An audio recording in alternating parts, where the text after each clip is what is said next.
ایک police officer کے بارے میں آتا ہے۔ وہ پولیس میں نوکری کرتا تھا اور وہ بہت ہی خوشگوار زندگی بسر کر رہا تھا۔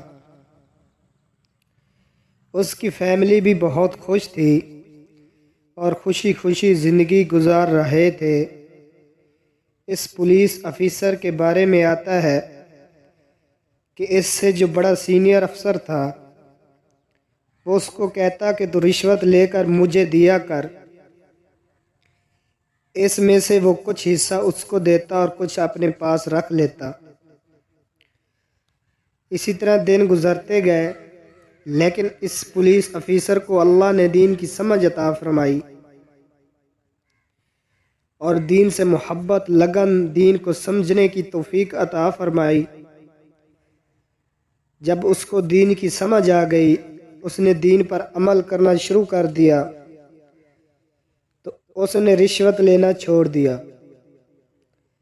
اور توبہ کی، اللہ سے معافی مانگی کہ آج کے بعد میں رشوت نہیں لوں گا، میں اپنی ہی تنخواہ سے گزارا کر لوں گا۔ لیکن اس کا جو بڑا افیسر تھا، سینئر افیسر تھا، وہ اس کو فورس کرتا کہ تو رشوت لے اور مجھے بھی دے اور خود بھی رکھ۔ اس پولیس والے نے توبہ کی، استغفار کی اور اس نے کہا کہ میں یہ کام نہیں کروں گا، میں رشوت نہیں لوں گا۔ اس نے توبہ کر لی، لیکن اس کا جو بڑا افسر تھا اس نے اس کو ڈانٹا اور کہا کہ تو رشوت لے۔ اس پولیس والے نے کہا کہ میں ہرگز بھی رشوت نہیں لوں گا، میں اپنی تنخواہ پر گزارا کر لوں گا۔ اب اس نے رشوت لینا چھوڑ دیا۔ کچھ مہینے گزرے تو اس کا جو بڑا سینئر افسر تھا وہ اس کو ملا اور اس سے پوچھ رہا تھا کہ آج کل تیرے کیا حالات ہیں؟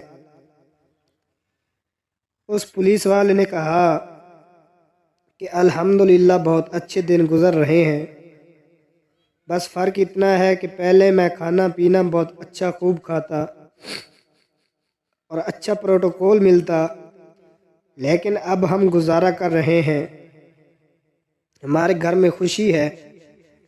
اس نے کہا کہ جب سے میں نے رشوت لینی چھوڑی ہے، میرے گھر کے اندر دکھ پریشانیاں ختم ہو گئی ہیں، اللہ نے اسی تنخواہ کے اندر برکت ڈال دی ہے، اب ہم خوش بھی ہیں اور ہمارا اسی تنخواہ کے اندر گزر بسر ہو رہا ہے، ہم اللہ کی رضا پر راضی ہیں، ہم اپنی لائف میں بہت خوش ہیں۔ اس افسر نے سنا اور بڑا حیران ہوا۔ جب اللہ کسی کو دین کی سمجھ عطا کرتا ہے تو اسے ہدایت بھی دیتا ہے اور اسے توبہ کی توفیق بھی دیتا ہے۔